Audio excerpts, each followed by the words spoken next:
The contents of this interview, or from Awake and Empowered Expo LLC from Ethan Fox and Flower of Life Center for Human Evolution, is for informational purposes only and does not necessarily reflect the viewpoints held by these organizations or individuals. Always consult with your doctor or health professional before making any changes to your diet, lifestyle, or prescription drug use. Please understand that you assume all responsibility and risk for the use or misuse of this information. Hi, I'm Jeffrey Jackson, and I'm reporting for Awake and Empowered Expo, and today we're with Dale and Valerie. Dale and Valerie have Metro Detroit's donation-based yoga community. They've created this over the years. It's wildly successful, and they specialize in Kundalini yoga and Gong therapy healing. So I'd like to start out by asking your backgrounds and how you got into this. We'll start with you, Dale. I looked at your bio online and I saw you're a yoga teacher, you're a history teacher, you're a writer, you're a musician. So right. How did you come from all that to this?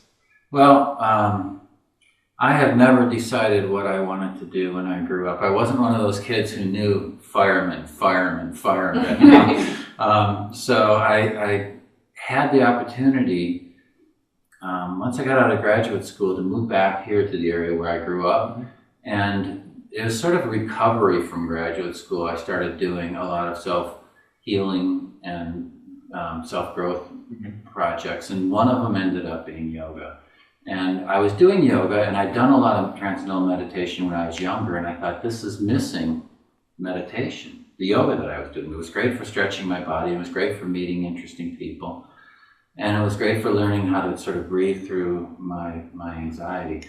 But there was something important that was missing. And then I took a Kundalini yoga class, and I found out that that's incorporated into every Kundalini yoga class. And it's not only the meditation, but it's also sound and the music. So with those two things, I was hooked. I went from being an enthusiastic yogi to becoming a Kundalini yoga teacher, and didn't take very long. And went to India, did some teacher training there. Valerie, who I'd met not that long before then, had taken teacher training in Kundalini yoga.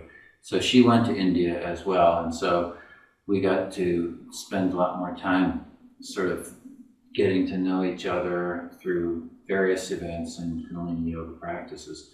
And as we moved further along, we realized that not only did we really like each other and really like what we were doing, but we also need to incorporate this vibration of the gong. So why don't you talk about how that got started? Well, for me, I think everyone has a different relationship with the gong, just generally speaking, and I think that's what is such a unifying force field that the gong really offers to people, regardless of their philosophy.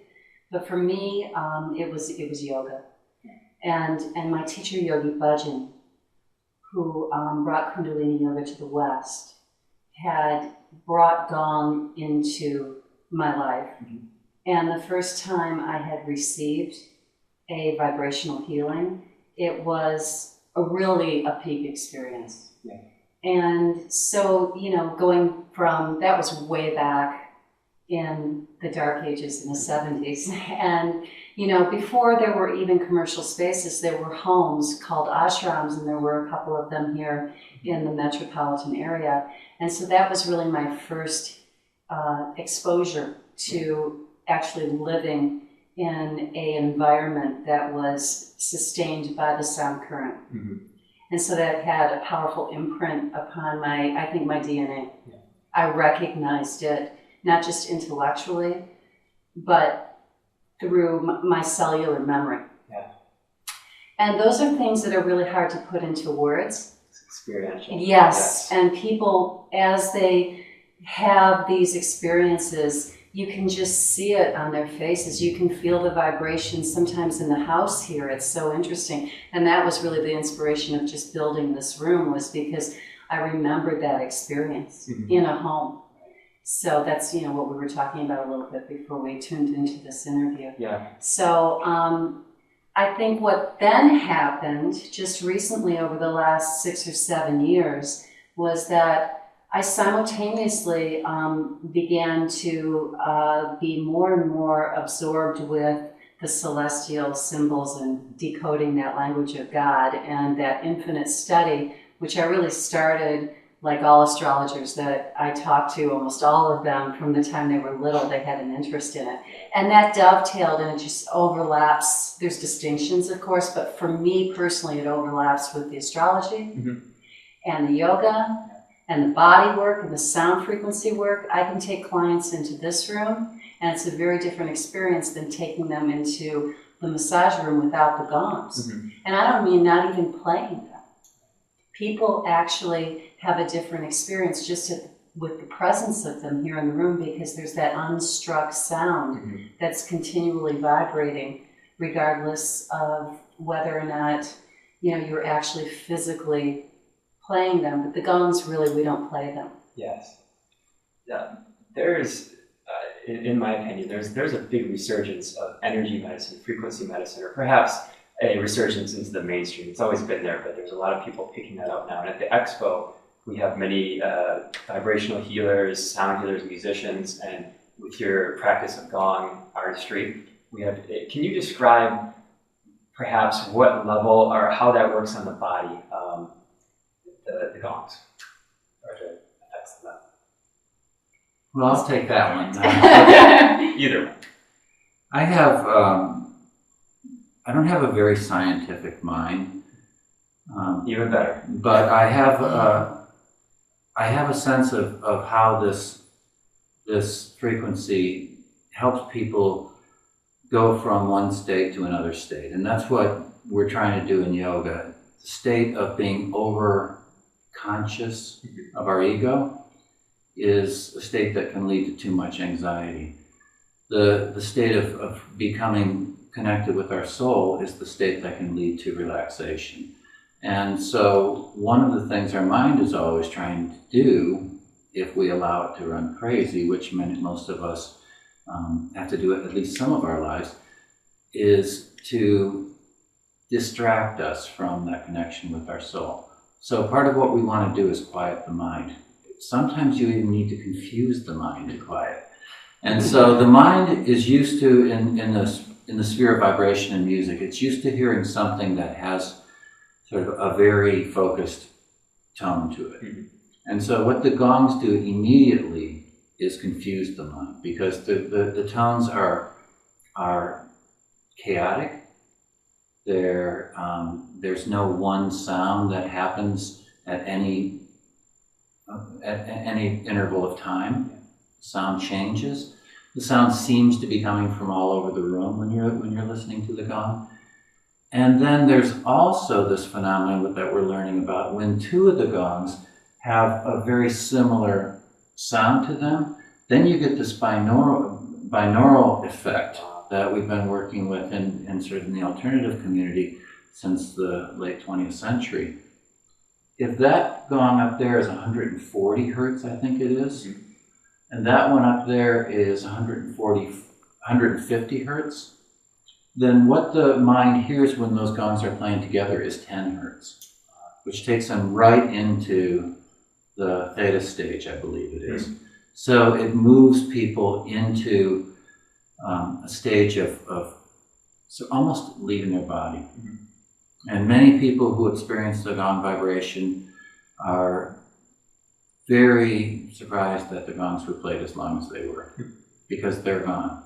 Sometimes it's just into a sleep stage, into the alpha stage, into the delta stage, but many times they'll get beyond that and come back with all kinds of experiences that are healing experiences. And mostly they're healing because they're away from that busyness inside their head. What are some of the health challenges that you've seen people overcome as a result of the gong healing? Well, Phil, why don't you talk about that? Well, I think physically, I've seen people that have been overly focusing on pain, because pain makes you focus on this particular spot, and then the mind gets activated, and it's a catch-22. I've seen the gong's effect in a way where it neutralized the actual pain on a physical level. On an emotional level, I have seen people resolve anxiety, resolve different challenges that are causing anxiety. For myself, I know that there have been times in my life where I have not been able to get through a mental block over a problem, and the creativity has come through after a gong session, which I feel is like the ultimate healer, that creative force. So, and then there's times, I don't know if we're getting off track a little bit here, there's times when it can be rather disconcerting for people, because you can kind of go into a homeopathic healing crisis a little bit. But the gong, according to the legendary Don Conroe, always states, and I love that, I'll quote him, he always states that the gong's vibration knows exactly where to go in the body. And I think that's a beautiful, very true statement. Yes. Could you tell me a little bit of how the gong healing began, the origins of it or the history of it? Well, from what I know is that it is something that has been used in Asia, all different parts of the world, for centuries, for thousands of years. And especially in Asia, I know that getting back to having mental disability, mental challenges, it's been used for a number of different ways to help people almost take a shamanic journey before there was actual labels and diagnoses around mental illness, and have them come through the other side feeling stable and clear in their mental body. So I know it's been used for that. I know it's been used for different religious reasons, rituals, and still is. These gongs that you see the symbols in the center, which is every gong we have except the gong up there, are tuned to the frequency of a different planet. And Heisty, the company that makes these gongs, started to make those in the 1990s, early 90s. They were made earlier, but in form of tuning forks, because there was the man, and I get his name confused with Don Conroe, Hans Cousteau. He discovered sort of the frequencies of the various planets, built them into the tuning forks, and they were very effective in a lot of sound healing, because the moon has a certain energy that will take people someplace that Mercury doesn't. And once they found out how effective that was in the small scale, because tuning forks, as I was mentioning before, are very precise in the tune they make. Gongs can go even deeper because of their size, and also because of their lack of precision. They do have a fundamental tone, and the fundamental tone for this one might be an A minor, but they still have all of the other tones that are playing along with the fundamental. And so when you have the A minor doing that kind of healing that the tuning fork would do, and then you have that chaos that distracts the mind, then you have two different forms of healing at the same time. And that wasn't available until the early 90s. I was just reading about it. I was surprised it was that recent. And since then, there have been a number of sound healers that began using simply Heisty gongs, because they're the most precise gongs that we have, and primarily the planet gongs. I noticed, and I was looking a little bit on the website before I came here, and there was mention of, because of the time we're in, we are all realizing our interconnectedness, and human bodies are having more of a stress on our nervous system. Can you speak a little bit about that? Well, Yogi Bhajan, the person who came here to bring Kundalini Yoga to the West, bring it really out of secrecy into the public, he didn't do that because he was a mischievous person. He brought it because he understood that we were moving to a period where people's nervous systems were going to be challenged. there was going to be more and more information, there was going to be more and more speed to people's lives, and that would lead to more insanity, more confusion, more stress. And so he knew that the techniques of Kundalini Yoga that had been taught through the ages, but just to a select few people, could be used to build up people's nervous systems and to create a group of people who would have a regular meditation practice, and they would have the ability to sort of the stamina that we get from Kundalini Yoga that we really don't get from any other forms of yoga. And then they would have all this vibrational healing that would take place from the mantras and from the gongs, and together they would be able to hold the space for the people who were going crazy.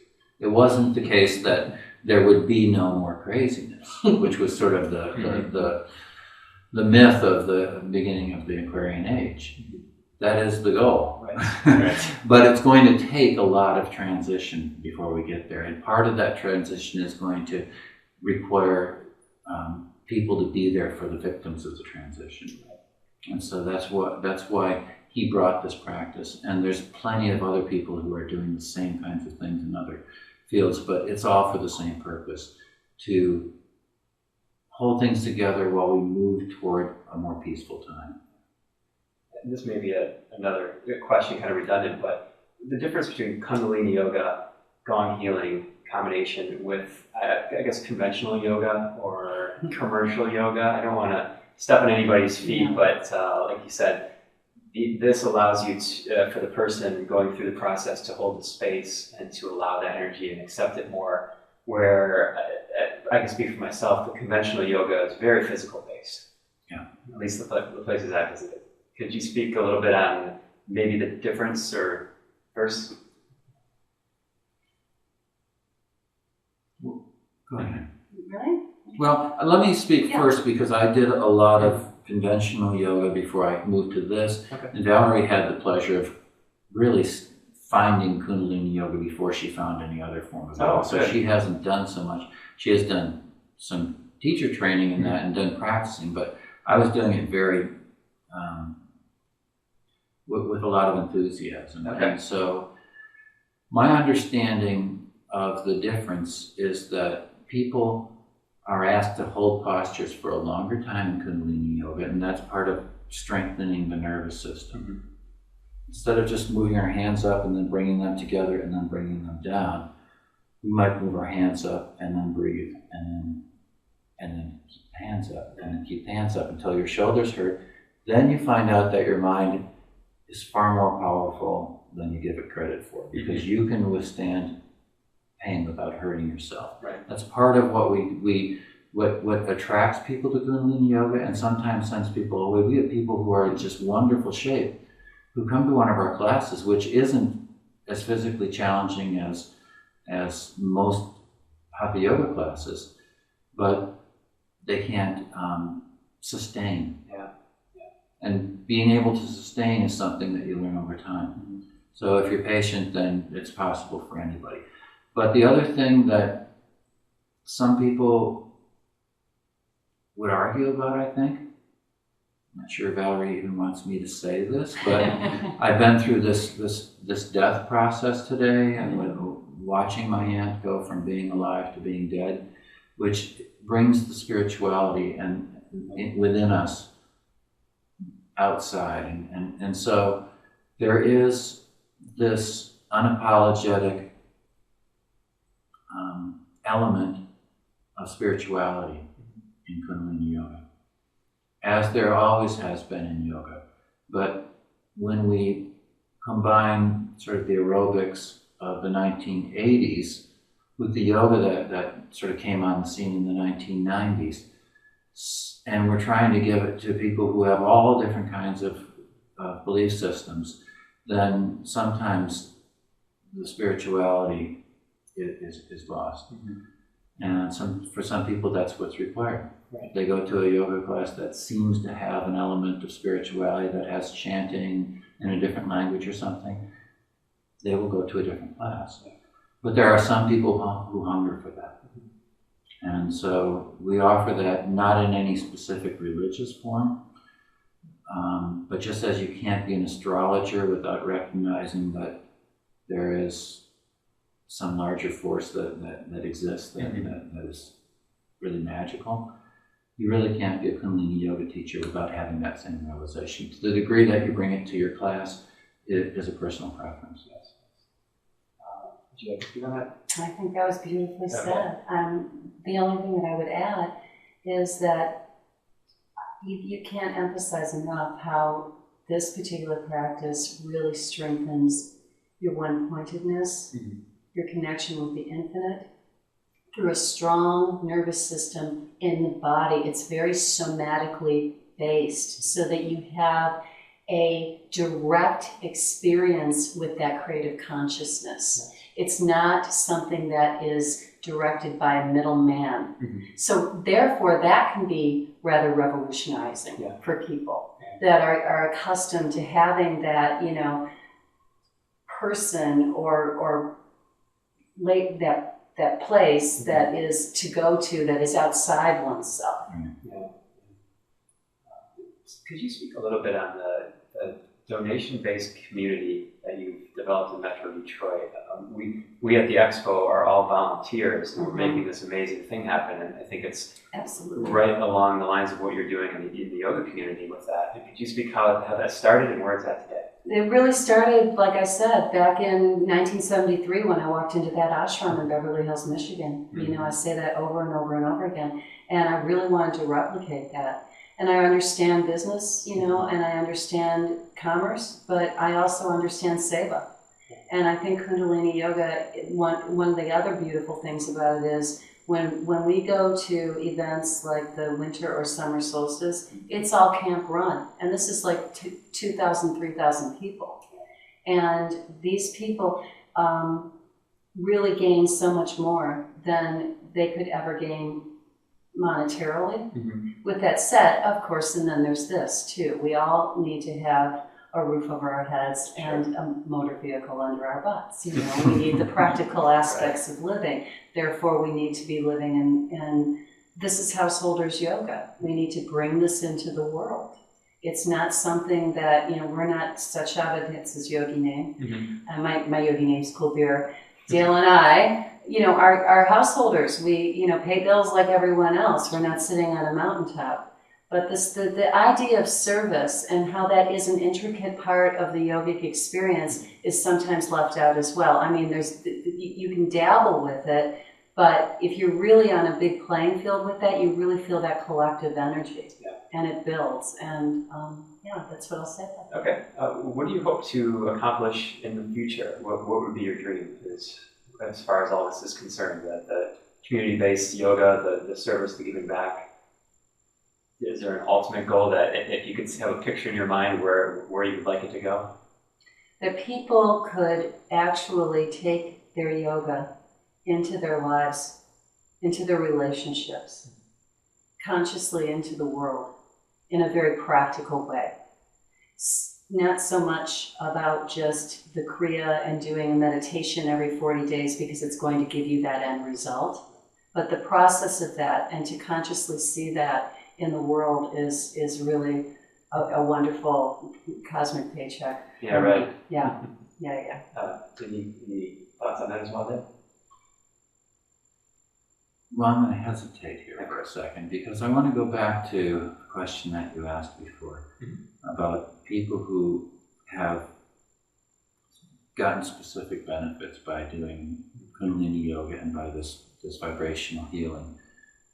One of our teachers from about 4 or 5 years ago is an engineer with Chrysler, and he works on future projects. And I sat down and did an interview with him one time because I thought it was so interesting that this person who's Chrysler engineer has become a Kundalini Yoga practitioner. He practices every day. And I'm an academic. I wanted to know how that sort of connection existed between the work he did in sort of high-level, he has PhD, high-level engineering development connects with his yoga practice. And he explained to me that he could see what was there to be seen, rather than the Maya, you get this point of neutrality if you do enough yoga, where your positive mind, your negative mind, your fantasies, all of those things sort of move out of the way. So you have this neutral mind that can see through to neutrality. And I would love to have that kind of thing exist more in my own life. I'd like to have it exist more in the life of Detroit area yogis as well. Because part of what we have here is we have a lot of different separate communities. And that's because everyone's sort of separated by old models of how people can offer yoga out to the community. And so we try to change that model in the sense of bringing people into a suburban home and asking them to pay what they could. The next model would be to find a way for people to do yoga in this community without having to choose between yoga centers, without having to be wealthy enough to pay $18 a class. And we don't have specific plans for that, but we have a pretty strong motivation. Okay. Brings me back to another question I wanted to ask you. Being an academic and having a degree in history and doing your work, I read your bio, doing your work with U.S. government historical projects. Right. How did you come to become the Kundalini yoga teacher? But more importantly, what kind of advice would you have for people? We're encountering a lot of people that, like the engineer from Chrysler, Right. that have done one thing and now are doing something absolutely, Right. I wouldn't say opposed, but very different. And would you have any advice? I guess that would be my question. Would you have any advice for the people that are on the edge and they're saying, I don't know, am I crazy to want to do this? I really want to do this, but how do I make it work? Right. Well, I'm not really one who jumps into the advice business. Sure. But if I were to speak to someone who was thinking about moving into a career or a lifestyle that seemed more fulfilling, I would ask them to examine how they can sort of incorporate what's good about what they're doing with the direction they're moving into. It's very tempting to stop being a corporate lawyer and become a massage therapist without understanding that that will create very different realities in your life. It might make you more satisfied with your ability to sort of use your hands and to do something that's immediate, but you might not be able to pay your mortgage the next month. Or you might find yourself, as Valerie has described to me, in a dark room too much of the time when you're used to being out in the public domain. Sure. And so find what's good about what you're doing and see if you can do a little bit of both until you find the middle ground. What I'm doing now is teaching in the evenings and online and trying to make space to do a little bit more conscious growth related work and family connected work too. Sure. When I'm not doing that, and what I found is that when I was stealing too much of my energy from my teaching in order to pursue, say, building the yoga business, I wasn't getting satisfaction out of either. So I started putting more and more of my effort into being a conscious and effective teacher. Yeah. And I found that involved more sort of focus on my yoga, because you need to have compassion and understanding, and you need to have stamina if you're going to be a strong teacher. Okay. So you can find out where both work together rather than seeing the two as a duality. That's one of the big projects I think that we're going into in this century, non-duality. And unfortunately, when people have had a really bad experience either with their family or with their career or with their relationship, the first thing they think of is how beautiful it would be if they were be completely rid of that. And the wisdom of my years and what's given me gray hair is to learn that that's not really the case. So there I am, an advice giver. I like that. That's great advice. Now, could you talk a little bit about what you'll be doing at the expo, the planetary existence and the sound of healing? I would really like to create a unified force for the people that are serving, the Sevadars, all of the folks that have gotten together to actually launch a project like this, and really create a space for people so that they can integrate, because as we know, when we are in those environments, there's lots of activity. So what I envision, every time we enter a different space, it's a new experience. So the foundation of it remains the same. We'll probably go through a very short, maybe breath set with a little bit of light stretching to actually prepare the body physically so that the body can receive the vibration in its optimum. And because there's going to be so many different folks there from so many different walks of life, I think it'll be nice to do a universal, it's in our tradition, it's kind of called celestial communication, where we do different gestures with our hands, because our hands really express the wisdom of the heart. So to bring the energy here to the heart and do a nice, what's called a universal prayer, which is done throughout every corner of the world when the gong is received from our teacher, Don Conroe. So that's kind of what I have. And then what will happen, this is what is the big selling point with the gongs, is that people lie down. They'll do a little stretching, they'll do a little breathing, they'll listen to us a little bit, but we reserve most of the time for people to lie down and we do the work, which isn't really hard work. But we play these gongs quietly, we play them loud, we create frequencies that seem like they're coming from all over space. And many times, this always makes me feel good when this happens too. There'll be a couple people snoring about 3 minutes into it. And so it allows people just to turn everything off. Like Valerie said, in an environment like the expo, people are going to be getting so much, taking in so much information, meeting so many new people, that I think it would be a luxury just to be able to go into some form of meditation, either ours or one of the other workshops, and start processing it. And what Yogi Bhajan said about the gong is that the ego has no defense against the vibration of the sacred gong. So that no matter how much thinking or how much processing you want to do, after about 2 or 3 minutes, you have to give up. Surrender. I think that should be a bumper sticker. Yes. One last question. I want to circle back just for a second on food and nutrition. How important is that to what you both do, and also what direction does that take, or what does that look like to someone that is practicing Kundalini yoga? Wow, well, that's a good question. I was just going through our website yesterday to sort of, and I just went through we have a section on food.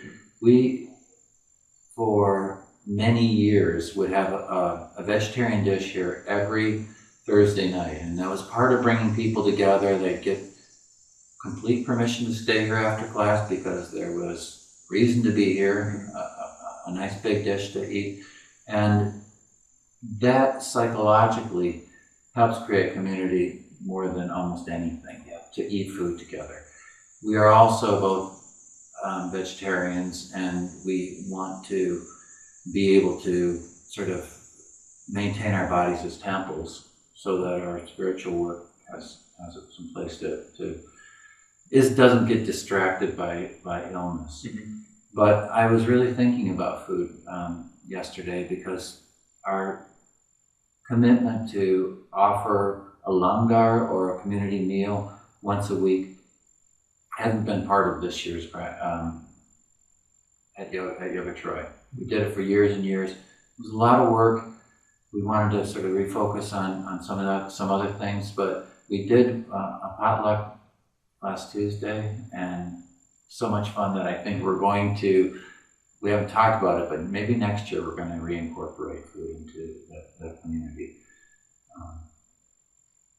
Do you want to talk about Well, yeah, and there's different foods for every season, you know, so that the practice of Kundalini Yoga really does incorporate some Ayurveda work around nutrition, and Yogi Bhajan brought many dishes from India and really did a wonderful job for his time around really realigning the Western dietary habit. And food alkalines the system, it alkalines the mind. So we do cleanses usually, you know, I'd say in another month or so, we're probably up for one before it gets too cold. And then in the springtime too, when the toxins build up. And the excess of the energy of the sun it's a nice time in the fall to do that too. So yeah, I think food and Kundalini Yoga really are intertwined. In fact, we have some kriyas or sets of yoga, which you actually eat during your yoga practice. It's fascinating. Yeah.